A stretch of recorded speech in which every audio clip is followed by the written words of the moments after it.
Amigos, continuamos con su programa Justicia en tu Comunidad. Para recordar que el tema de hoy es la prisión preventiva. Y bien, estamos con el señor magistrado, doctor Rivera Arévalo. Ya que se está aplicando aquí ya hace 11 años ya el nuevo, llamado nuevo, de repente para otros distritos judiciales, ya aquí en Huaura ya no es una novedad, el Código Procesal Penal. ¿Podemos hacer una diferenciación o nos puede comentar respecto al tratamiento que se le da a la prisión preventiva con el Código de Procedimientos Penales y el Código Procesal Penal vigente? A ver, con el Código, vamos a ir primero cómo era el tratamiento de la prisión preventiva con el Código de Procedimientos Penales de 1940. Aunque la denominación en realidad no es la misma, pero el fin es en realidad que el justiciable esté recluido en un centro penitenciario. Anteriormente, por ejemplo, el término hoy prisión preventiva antes era identificado como mandato de detención. A diferencia, por ejemplo, de hoy, que necesitamos un requerimiento del Ministerio Público, anteriormente no se necesitaba un requerimiento del Ministerio Público.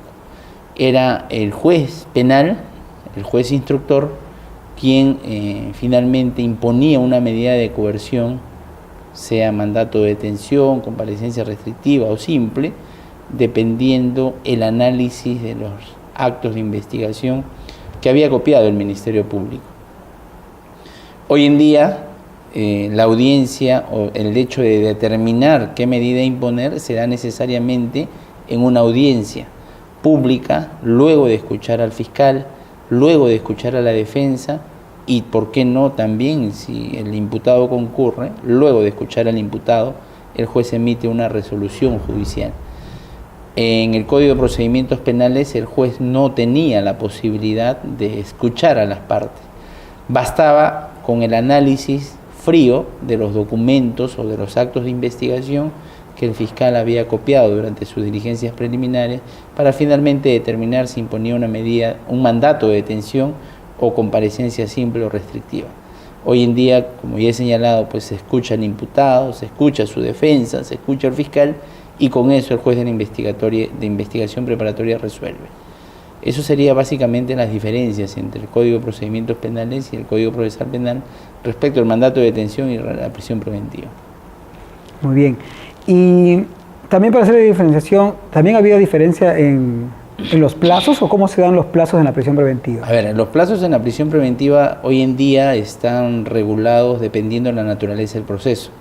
Para procesos penales comunes hay un plazo de 9 meses, para procesos penales complejos el plazo es de 18 meses y para procesos penales seguidos contra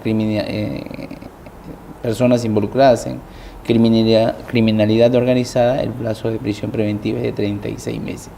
Ese plazo de prisión preventiva también puede ser prorrogado según el artículo 274 del Código Procesal Penal, en el caso de procesos comunes por un plazo de 9 meses, proceso complejo por 18 meses adicionales y contra criminalidad organizada por 12 meses adicionales a los inicialmente dictados.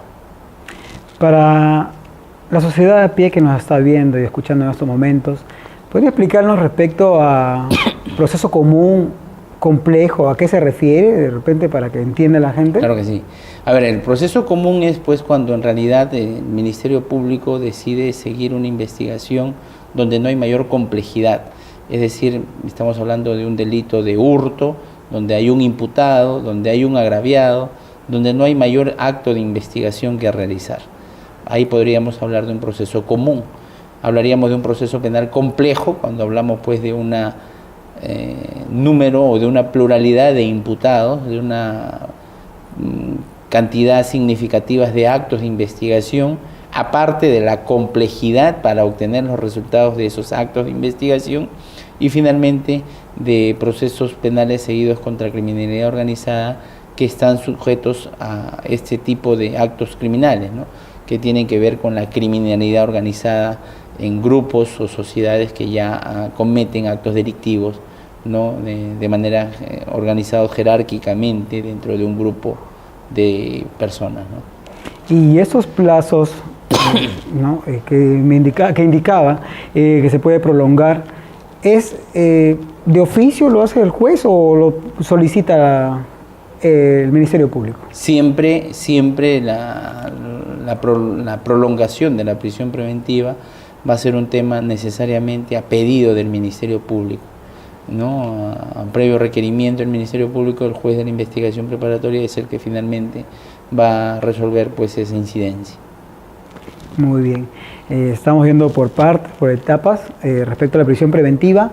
Y así como hablamos de cuando es declarada fundada y todos los presupuestos y requisitos, ¿no?, que exige la ley, hablemos ahora de la cesación de la prisión preventiva o el cese de la prisión preventiva. ¿Nos puede explicar respecto al tema? A ver, el cese de la prisión preventiva es desde, como hemos dicho al inicio, ¿no? La medida de prisión preventiva es una medida temporal, provisional, y que se da ante la concurrencia de actos de investigación que acrediten la comisión de un delito, la participación del imputado. También es verdad que durante la investigación preparatoria pueden acopiarse o realizarse actos de investigación que acrediten pues que el investigado en realidad no participó en estos hechos en materia de investigación, o que el hecho finalmente no se realizó, o qué sé yo. Entonces puede darse la medida, el instituto, puede aplicarse ahí el instituto del cese de la prisión preventiva, que va a ser pues el medio por el cual se va a dar fin a la prisión preventiva que está sujeto un individuo, ¿no? Y siempre esta va a tener correlación directa con la existencia de nuevos actos de investigación que acrediten pues que el investigado no participó en dicho acto delictivo, ¿no? Muy bien, ahí en ese caso se va a archivar en ese extremo de él, ¿no? No, propiamente no se archivaría, solamente varía la situación jurídica del imputado. Ya no va a estar preso, recluido en un centro penitenciario, sino que va a seguir el proceso en libertad. Muy bien, y entiendo que la otra forma entonces de cese de prisión es si lo condenan de manera efectiva o lo absuelven del proceso. Bueno, ya eso será tema de un pronunciamiento final, luego de toda la investigación preparatoria, de la etapa intermedia y de la parte conclusiva del juicio oral, donde ya se va a tener un tema de certeza sobre la participación o responsabilidad penal del investigado. Muy bien, doctor. De manera práctica, sabemos el tema actual, lo que ha sucedido con el expresidente Alejandro Toledo, el cual el juzgado ha emitido una resolución y le ha dado 18 meses de prisión preventiva, pero él no se encuentra aparentemente en el país.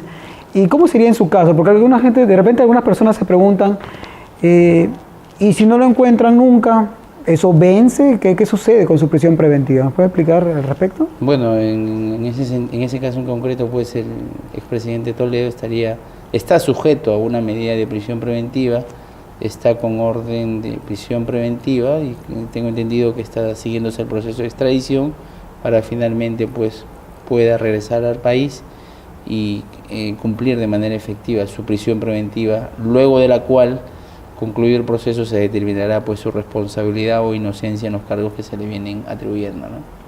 Si nunca lo encuentran, digamos, ¿qué sucedería con su prisión preventiva o hasta que de todas maneras den con su paradero, tiene que darle prisión preventiva necesariamente? Ya la medida ya está dictada, ¿no? Entonces lo único que está pendiente es de efectivizar la medida de prisión preventiva, es decir, que el investigado, en este caso el expresidente, sería pues internado en un centro de reclusión, ¿no? Muy bien. Amigos, nos informa que tenemos que irnos a una pausa comercial y retornamos con la parte final ya de este programa. Nuestro tema de hoy es la prisión preventiva. Pausa y volvemos.